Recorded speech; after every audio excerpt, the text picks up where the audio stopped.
যশোরের সরকারি খাস জমি উদ্ধারে চলছে উচ্ছেদ অভিযান। গুড়িয়ে দেওয়া হলো শতাধিক অবৈধ বসতবাড়ি।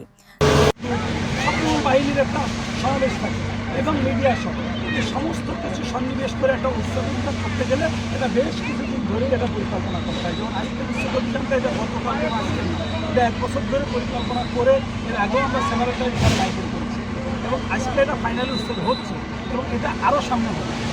আচ্ছা, আর একটা প্রশ্ন উঠে এসেছে, সেটা হচ্ছে যে এই যে সরকারি যে জায়গাগুলো স্থাপনা ছিল, এই স্থাপনাগুলো এখন খালি করা হচ্ছে। এই যে যারা 24 বছর 48 বছর যারা এই জায়গাটায় বিভিন্ন স্থাপনা গড়ে তুলেছিলেন, যারা ছিলেন এতদিন, ইনারা কি পরবর্তীতে পুল আউট হওয়ার যদি কোনো সুযোগ থাকে তারা অগ্রাধিকার পাবে কিনা, এই বিষয়ে আপনাদের আসলে এই ধরনের কোনো সুযোগ নেই। যে কথা বলেছেন, যদি এটা করা হয় তাহলে প্রত্যেকটা সাধারণ জনগণ সরকারি জায়গা পাইলে সেখানে দখল করবে। আমরা এখানে দখল করি, সরকার উঠাই দিলে আমাদের একটা খবর দিই। আসলে সরকারিভাবেই যত্ন